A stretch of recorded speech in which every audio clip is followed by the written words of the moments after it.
मां भवानी दुर्गा अपना भयानक रूप धारण करके महिषासुर आदि दैत्यों का मर्दन करती है। प्रभु है उस रूप में, दूसरा नहीं है। तो उनकी सामर्थ्य कितनी है? दुर्गा कोटि अमित अरिमर्दन। हरि की सामर्थ्य कैसी? अमित दुर्गाओं जैसी। 1 करोड़ अरब नहीं, अमित दुर्गाओं जैसी दुष्टों का मर्दन करने की सामर्थ्य। अमित था नहीं कि कितनी सामर्थ्य है। एक दुर्गा रूप में जब हरि प्रकाशित होते हैं तो त्रिभुवन में कोई सामने खड़ा होने वाला नहीं होता। मां भवानी जिस समय अपने स्वरूप में आती, किसी की ताकत नहीं है। ये शुंभ निशुंभ इतने बलवान दैत्य थे, त्रिभुवन में कोई इनका बाल बांका भी नहीं कर सकता था। स्मरण किया समस्त देवताओं ने तो भगवान से ही शक्ति का प्रादुर्भाव हुआ। इतना सुंदर रूप मां भगवती का। शुंभ निशुंभ के पार्षद घूमते रहते थे, उन्होंने देखा, जाके बताया कि आपके महल में जितनी सुंदरियां उसकी दासी बनने योग्य भी नहीं है, ऐसी सुंदरी का हमने दर्शन किया। बोले मेरा जाके परिचय बताओ। बोले ऐसा नहीं लगता कि आपके परिचय बताने से केवल आ जाएंगी।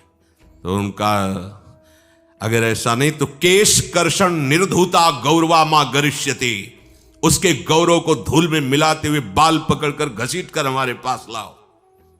मार्कंडेय पुराण। उनके पार्षद गए और बताया हमारे मालिक शुंभ निशुंभ है, उनका आदेश है कि आप महल में चलो और आदर सहित, अगर आप ऐसा ना करती हैं तो मैं आपका निरादर करते हुए बाल पकड़कर घसीटते हुए ले जाऊंगा। देवी जी ने मुस्कुरा दिया और कहा अपने मालिक से कह दो जाकर के कि हम उसी की आज्ञा पालन करती जो हम पर युद्ध में विजय प्राप्त कर ले। वो जाके बोले हाँ वो तो मतवाले, त्रिभुवन में कोई जोड़ ही नहीं था। आए और उद्दंडता पूर्वक वचन बोलने लगे। माता जी ने कहा बस तब तक बोल ले जब तक मैं मधु का पान कर रही हूं। बस ये पान करते ही तेरी जीवन लीला समाप्त हो जाएगी। ऐसा ही हुआ। जो ही पान करके सिंह पर सवार होकर गर्जना की, सारा का सारा अहंकार धूल दूषित हो गया, काट के फेंक दिया। ऐसी अनंत अमित दुर्गाओं जैसी सामर्थ्य हमारे प्रभु श्री हरि में, अमित दुर्गाओं जैसी, क्योंकि अनंत शक्तियों के स्वामी हैं। उनकी लीला में क्यों में हो? अरे वो जब करुणा करते हैं, अपनी महिमा से उतरते हैं, तो भक्त जब ऐसे कर देता है तो डरप जाते हैं। माधवदास बाबा ने कहा नहीं चलना तुम्हें ब्रज में, हम तुम्हारी कहां तक सेवा देखेंगे, तुम्हें बाल भोग राजभोग। बाबा जी हैं, कभी मिला कभी यहीं रहो। वो बाबा आपके बिना नहीं रह सकते। दोबारा बोल नहीं पाए जगन्नाथ। ये सुन करके हृदय बलिहार होता है। ओ ऐसे सामर्थ्यशाली प्रभु अपने भक्त के प्रेम प्रणय पर भी कितना डरते हैं। ये भक्त नाच पड़ता है। ये कुतर्क की, संशय की वृत्ति यहां प्रवेश नहीं करती। दुर्गा कोटि अमित अरिमर्दन। अमित गिनती नहीं, ऐसी अनंत दुर्गाओं जैसी शक्ति हमारे प्रभु में विराजमान है। शक्र कोटि सत सरिष विलासा। आहा, अरबों इंद्र जैसा विलास प्रभु में। अरबों, एक इंद्र त्रिभुवनपति है, अरबों इंद्र के समान प्रभु का ऐश्वर्य है। और नवशत कोटि अमित अवकाशा, जिसे एक आकाश के लिए गरुड़ जी से कह रहे हैं कि मच्छर से लेके आप तक उड़ते हो पार पाए। बोले ऐसे अरबों आकाश के समान अवकाश है प्रभु में। मरुत कोटि सत विपुल बल, रवि सत कोटि प्रकाश, शशि सत कोटि सुशीतल, समन सकल भव त्रास। आहा, अरबों अरबों पवन के समान महान बल है। अगर त्रिभुवन में कोई बल है तो पवन में बल है, वायु बल। बड़े बलवान देवता, बल में इनके समान कोई नहीं। इन्हीं के अंश से प्रकट होते पवन पुत्र हनुमान, और इन्हीं के अंश से प्रकट होते पवन पुत्र भीम। बेजोड़ बलशाली महात्मा, दोनों महात्मा बेजोड़ बलशाली। जेगिर चरण दे हनुमंता, चले उसोगा पाताल तुरंता। जिमि अमोघ रघुपति कर बाना, ये ही भांति चले हनु। किलकार दे तो राक्षसियों के गर्भ गिर जाते थे, ऐसे महान बली हनुमान जी। और भीम का क्या कहना है, जब ये देव पुष्प उड़ करके आया और द्रौपदी जी को दिया गया, तो द्रौपदी जी ने कहा इसका जोड़ होना चाहिए इस पुष्प का। सबसे कहा पर किसी ने नहीं सुना। भीम ने कहा कहीं भी मिलेगा मैं इससे लाएंगे। ऋषियों ने समझाया कि आगे मत बढ़ो, ये यक्षों की भूमि है, युद्ध हो जाएगा और तुम्हें तैयारी करनी है हस्तिनापुर के लिए, और तुम इधर, वो सब दिव्य हैं, पवन पुत्र हैं, किसकी मां ने अपने वेग को बढ़ाया। तो महाभारत में पढ़ के देख लो, इनके चलने के वेग से वृक्ष उखड़ उखड़ कर गिर रहे थे। ऐसे जब चल रहे थे तो चलने के वेग से वृक्ष उखड़ जाते थे भीम के। तो हनुमान जी ने सोचा किसी के समझाए तो समझेंगे नहीं, तो आगे पवन पुत्र ही बैठ गए, बूढ़े बानर का भेष लेकर, लंबी पूंछे से। मार्ग में मर्यादा है, किसी पशु को भी नहीं लांघना चाहिए। विवेकवान उपासक ऐसा नहीं कि कोई सो रहा है पशु भी आप उसे लांघ जाए, ऐसा नहीं। जो विवेक है, जो मर्यादा है, वैसे किसी सोते हुए को लांघना नहीं चाहिए। उन्होंने कहा है वृद्ध बानर, ये अपनी पूंछ हटा ले और मार्ग दे दे, इस समय मैं विशेष कार्य के लिए जा रहा हूं। तो उनका जब कह ही दिया है वृद्ध, तो आप समझ ही रहे होगे कि वृद्ध में क्या ताकत होती। अब मेरी ताकत पूंछ हटाने की नहीं रह गई है, आपने तो वृद्ध ही कह दिया है, तो आप समझ रहे हो ना, आप पूंछ हटा लीजिए। कहा हमारी आज्ञा की अवहेलना करे, ऐसे उठी नहीं, दोनों हाथ लगाया, नहीं उठी, पूरी ताकत लगा दी। पवन पुत्र भीम की पूरी ताकत लग गई, पूछ जरा से भी नहीं। हाथ जोड़ के खड़े बोले हम समझ गए हमारे बड़े भ्राता आप हनुमान जी हैं, क्योंकि ऐसा कोई बानर सृष्टि में पैदा नहीं हुआ कि मैं उसकी पूंछ ला हिला सकूं। मैं समझ गया। तो मुस्कुराए और बैठ के बोले हमारी आज्ञा मानो, इस मार्ग में मत जाओ, ये देव मार्ग है, ऐसे ऐसे सिद्ध है कि आपका अपराध बन जाएगा, आप शाप से युक्त हो जाएंगे, इसलिए मैं आपको मना। बोले प्रभु जब आप कृपा करके आए हो तो हमें वो रूप दिखा दो जो लंका में आपने रूप दिखाया। बोले मत उस बात की चर्चा करो, रहने दो। बोले प्रभु एक बार देखना चाहता हूं कि मेरा बड़ा भाई कितना बलवान है। हनुमान जी ने कहा फिर देख लो। कनक भूधरा कार शरीरा, समर भयंकर अति बल। कांप गए भीम जी, हाथ जोड़ बोले भैया नीचे। स्वर्णिम कांति, वो भयानक उनका रुद्र रूप, कांप गए भीम, कांप गए। वायु में अगर बल में देखा जाए तो सबसे ज्यादा वायु बलवान है। भगवान कैसे है, मरुत कोटि सत विपुल बल, अरबों वायु जैसी महान ताकत हमारे प्रभु में है, संशय नहीं। वो अगर छोटी सी कार्य के लिए सहयोग लेते हैं, ए उठवा दो, ऐसा कर, भक्तों के साथ वो विनोद करते, लीला करते हैं, नहीं उनमें बल कितना है। ऐसे पवन पुत्र हनुमान जिनके चरणों को ऐसे गोद में लिए रहते हैं।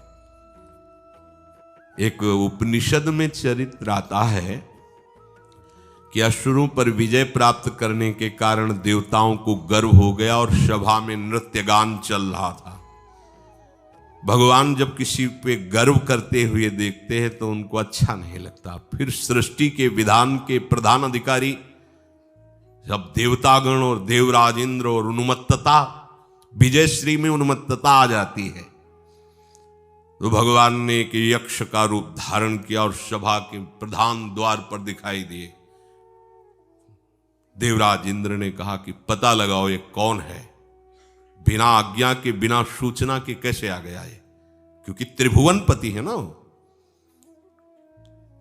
अग्नि देवता ने कहा मैं जाता हूं, पता लगा के आता हूं, क्योंकि किसी बलवान का परिचय पूछने के लिए निर्बल को नहीं भेजा जाता।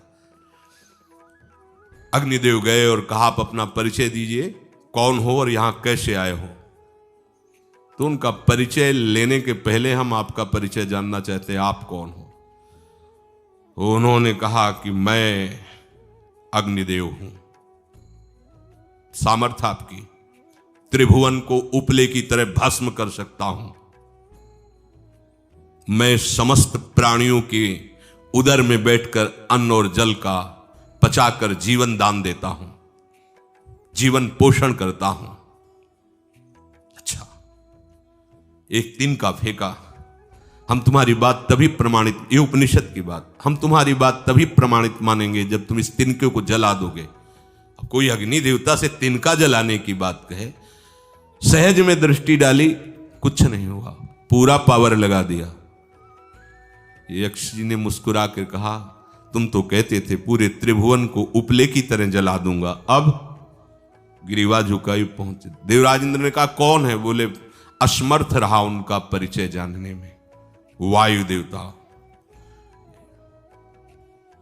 आप अपना परिचय बताइए।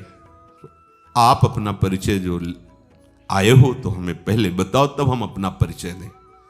उनका मैं महान देव वायु हूं, बल आपका, संपूर्ण जीवों का जीवन हूं। अगर मैं रुक जाऊं तो एक भी क्षण सृष्टि टिक नहीं सकती, क्योंकि सब वायु से जीवित है, और मैं पूरे ब्रह्मांडों को तिनके से उड़ा सकता हूं। ये तिनका है, उड़ाओ। पूरी ताकत लगा दी वायु देवता ने, तिनका नहीं उड़ा। ग्रीवा झुकाई, वापस चले गए। अब देवराज इंद्र उठे, जे ही नजदीक पहुंचे यक्ष अंतर्धान हो गए और देखा साक्षात ब्रह्म विद्या दूर से मूर्तिमान ब्रह्म, और डांट लगाई कि तुम उनसे संभाषण करने योग्य भी नहीं हो, क्योंकि तुम सबसे बड़े सिंहासन पर बैठे हो और अहंकार करते हो। तुम्हारे देवता सब सामर्थ्यहीन है, एक तिनका भी अग्नि नहीं जला सका, एक तिनका भी वायु नहीं उड़ा सका। अरे जिनकी शक्ति से शक्तिमान वो भगवान स्वयं आए हुए थे, कांप गए देव। अहंकार मत करो, जाओ, भगवान के बल से तुम विजयी हुए, देवताओं के बल से नहीं। देवताओं में जो शक्ति है वो उन्हीं के अंश से आई हुई है। अरबों वायु के समान महान बलशाली हमारे श्री हरि, अरबों सूर्यों के समान उनका प्रकाश, अरबों सूर्यों के समान प्रकाश, अरबों चंद्रमाओं के समान सुशीतलता, समस्त भयों और दुखों का नाश करने वाले प्रभु श्री हरि।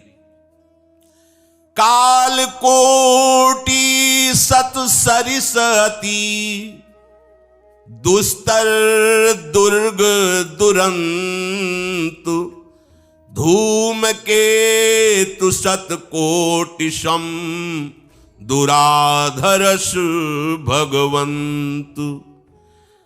अरबों कालों की सामर्थ्य, अरब नहीं, अरबों कालों की सामर्थ्य भगवान, एक काल अनंत ब्रह्मांडों में तांडव मचाए रखा है।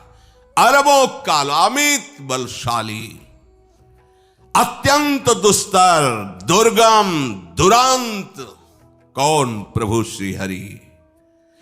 अरबों धूमकेतुओं के समान अत्यंत प्रबल सामर्थ्यशाली, प्रभु अगाध सत कोटि पताला, शमन कोटि सत सरिस कराला, तीरथ अमित कोटि सम पावन, नाम अखिल अघ पूग नशावन।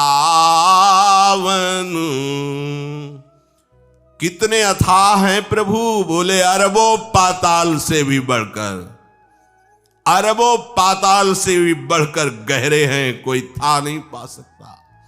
कितने भयानक हैं, अरबों यमराजों से भी ज्यादा भयानक प्रभु श्री हरि है। अनंत कोटि तीर्थों को भी पावन करने वाले परम पवित्र जिनके श्री चरण है, वो तीर्थपाद श्री हरि हैं। अनंत तीर्थों की, उनका नाम ही संपूर्ण विश्व के पाप समूहों का नाश करने में समर्थ है। हिमगिरि कोटि अचल रघुवीरा, सिंधु कोटि सत समगंभीरा, कामधेनु सम कोटि। आहा, देखो अब किसके सामने तुम्हें हाथ पसारने की जरूरत है? समझो, अगर अपने प्रभु को जान जाओगे, समझ जाओगे, तो फिर कहीं इधर उधर झांकने की जरूरत नहीं, किसी के सहयोग की जरूरत नहीं। कैसे प्रभु? ऐसे वो स्थिर हैं कि जैसे तूफान चल रहा और हिमालय का आश्रय ले लो तो डरने की जरूरत नहीं, कोई भी तूफान हिमालय को उखाड़ नहीं सकता। ऐसे ही कह रहे हैं, अरबों हिमालयों जैसी स्थिरता प्रभु श्री हरि में है। अरबों समुद्रों के समान गंभीर है। कामधेनु सत कोटि समाना,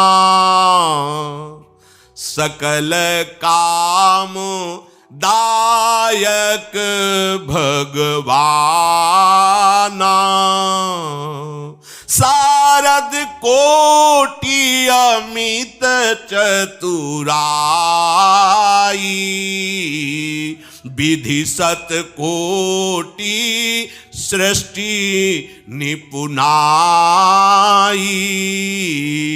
विष्णु कोटि सम पालन करता, रुद्र कोटि सत सम संघरता।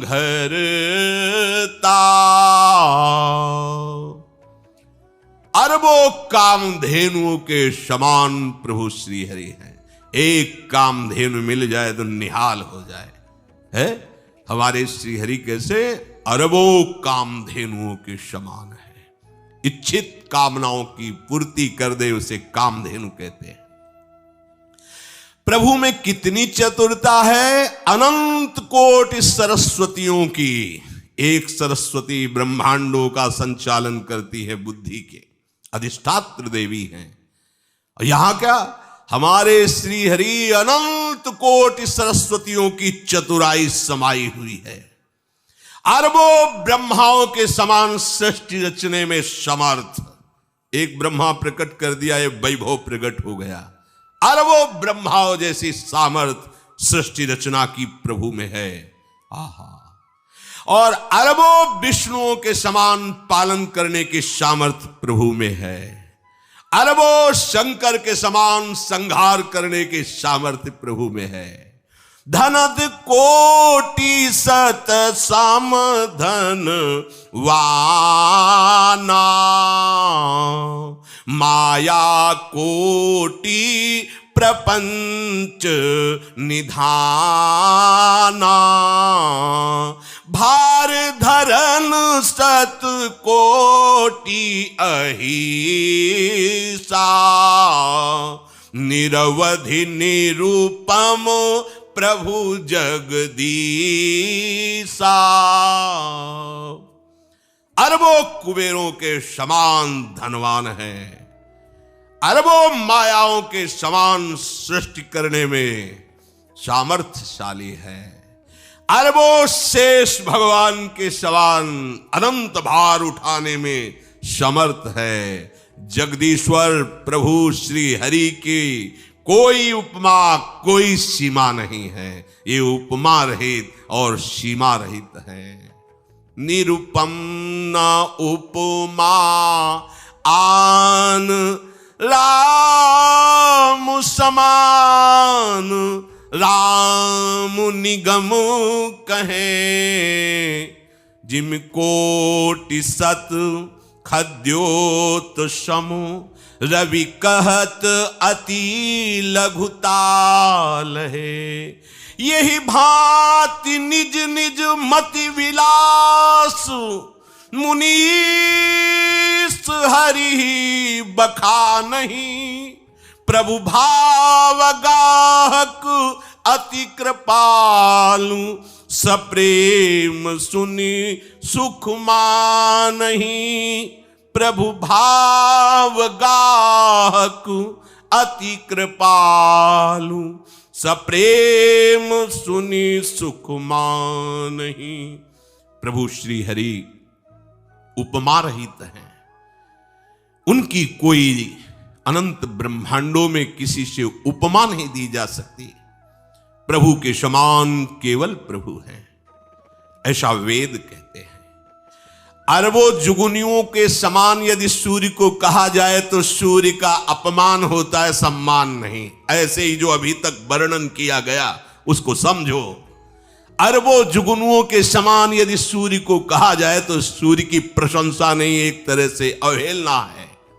आहा, इसी प्रकार अपनी बुद्धि के विकास के अनुसार मुनीश्वर, अपनी बुद्धि के विकास और प्रकाश के अनुसार मुनीश्वर प्रभु का वर्णन करते हैं। गुण महिमा नाम बल पर थाह कोई नहीं पाओ, आज तक कोई थाह नहीं।